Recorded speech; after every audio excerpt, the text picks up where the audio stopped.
My Lai Massacre, Vietnam. On March 16, 1968, in the Vietnamese village of Sun Mai, widely known as My Lai, U.S. soldiers carried out what became one of the most infamous massacres involving American forces in the 20th century. Between 347 and 504 unarmed civilians were killed. Most of the victims were women, children, and elderly people. Reports later revealed that many women and girls were sexually assaulted before being murdered.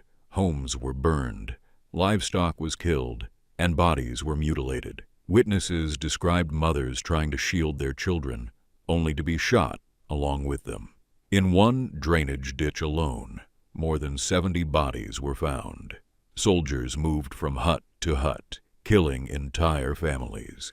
Some later testified that they had been instructed to destroy everything and treat anyone remaining in the village as the enemy. One soldier shot himself in the foot to avoid participating. Others, including a few who refused to kill, later helped expose the truth. The massacre might have claimed even more lives if not for Warrant Officer Hugh Thompson, Jr. and his helicopter crew. After witnessing civilians being killed, Thompson landed his helicopter between soldiers and villagers and warned that his crew would fire on American troops if the shooting continued. He personally evacuated survivors, saving dozens. Initially, the operation was reported as a major success, claiming over 100 enemy fighters had been killed. The unit received praise. However, whistleblowers and investigative journalist Seymour Hersh eventually revealed what had truly happened. Graphic photographs confirmed the scale of the atrocity. In the end, 26 soldiers were charged. Only Lieutenant William Calley was convicted. He was found guilty of murdering 22 villagers and sentenced to life in prison, but served about 3.5 years under house arrest after President Nixon intervened. Most others were acquitted or faced no punishment. Haditha Massacre, Iraq. On November 19, 2005, a roadside bomb struck a U.S. Marine convoy in Haditha, Iraq, killing one Marine and injuring others. What followed became one of the most controversial incidents of the Iraq War. 5 unarmed men were ordered out of a taxi and shot. Marines then entered nearby homes. Inside were families, including grandparents and very young children. By the end of the day, 24 to 25 civilians were dead. The youngest victim was only 3 years old. The initial military statement claimed civilians had been killed by the bomb and that insurgents died in a firefight. However, local witnesses and hospital staff reported that the victims had died from close-range gunshot wounds. A Time magazine investigation brought the case to international attention.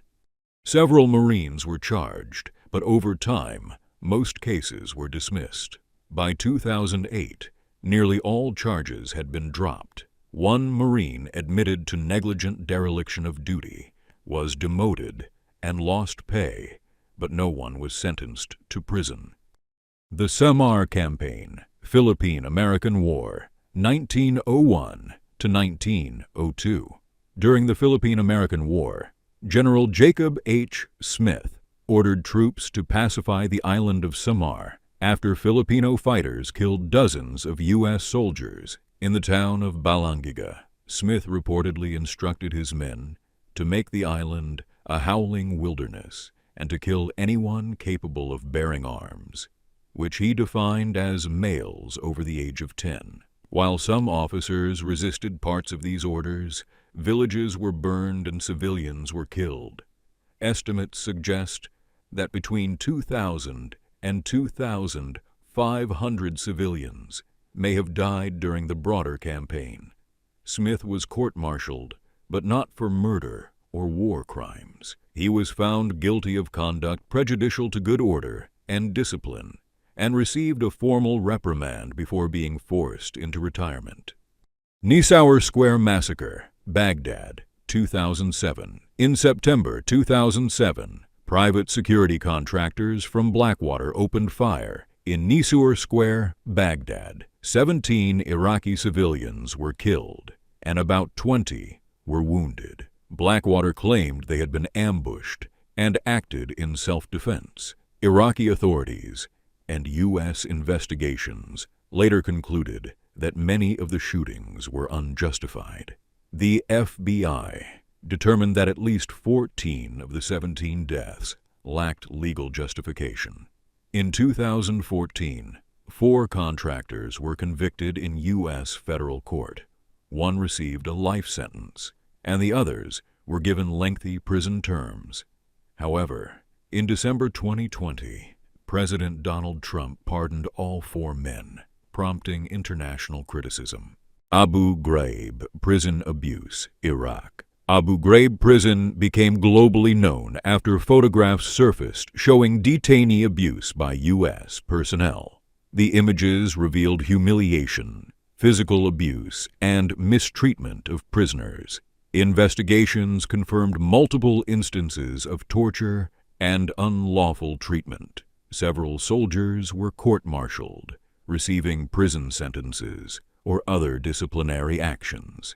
Critics argued that the abuses reflected broader systemic issues in detention policies. In 2006, the U.S. Supreme Court ruled that the Geneva Conventions applied to detainees. In 2024, a U.S. jury found a private contractor company liable for contributing to detainee abuse and awarded damages to former prisoners.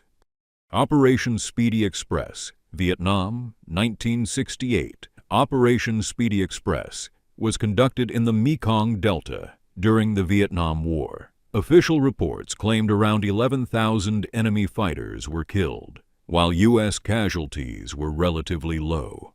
However, only about 750 weapons were recovered, raising serious concerns that many of those killed were civilians.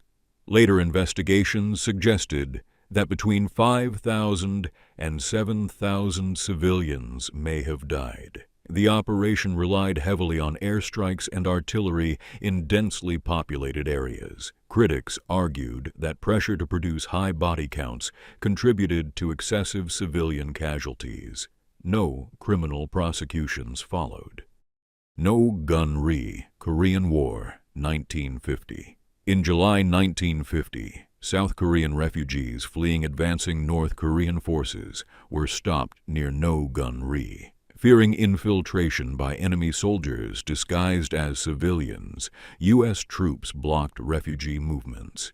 Over several days, civilians were fired upon near a railway bridge. Estimates of those killed range from around 200 to 400, many of them women and children. A 2001 U.S. Army report acknowledged that civilians had been killed, but described it as a tragic consequence of war rather than a deliberate massacre. Later declassified documents indicated that policies existed, allowing troops to fire on approaching refugee groups. Sand Creek Massacre, Colorado. After the gold rush, thousands of settlers flocked to the Colorado Territory. Treaties with the Cheyenne and Arapaho restricted their lands, but settlers occupied them anyway. Conflict was almost inevitable. In the summer of 1864, attacks on farms and wagon trains occurred. It wasn't always clear which groups were involved, but panic spread in Denver. Newspapers demanded a stern response. The territorial governor called for the formation of volunteer companies to combat hostile Indians. This gave the military free rein to act aggressively, even without clear evidence of a threat. The company's commander, John Chivington, wanted to prove himself. During the Civil War, he had sought political advancement, and a decisive military operation could bolster his reputation. The camp being attacked was considered friendly and had been promised U.S. protection. But in an atmosphere of fear and radical views, it was still perceived as part of a common threat. Most of the victims were women and children. Estimates of the dead range from about 150 to several hundred. Investigations condemned the attack as a massacre, but no one was criminally punished. Philippine concentration camps, Batangas, 1902. During the Philippine-American War, civilians in Batangas were relocated into guarded camps in an effort to cut off support for rebel forces. Villages were destroyed, and civilians were required to carry identification. Conditions inside the camps were severe. Overcrowding and disease caused thousands of deaths.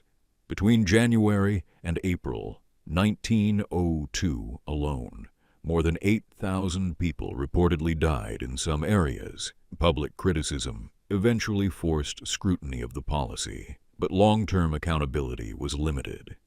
Wounded Knee Massacre, 1890. In December 1890, U.S. cavalry surrounded a Lakota encampment at Wounded Knee Creek. During the disarmament process, a shot was fired. Soldiers responded by opening fire on the camp. More than 250 Lakota men, women, and children were killed. 25 U.S. soldiers also died. Survivors described chaos as soldiers pursued those trying to flee. 19 Medals of Honor were later awarded for the action. The awards have been criticized for decades, but they have not been revoked. Click on the next video quickly and stop the bump.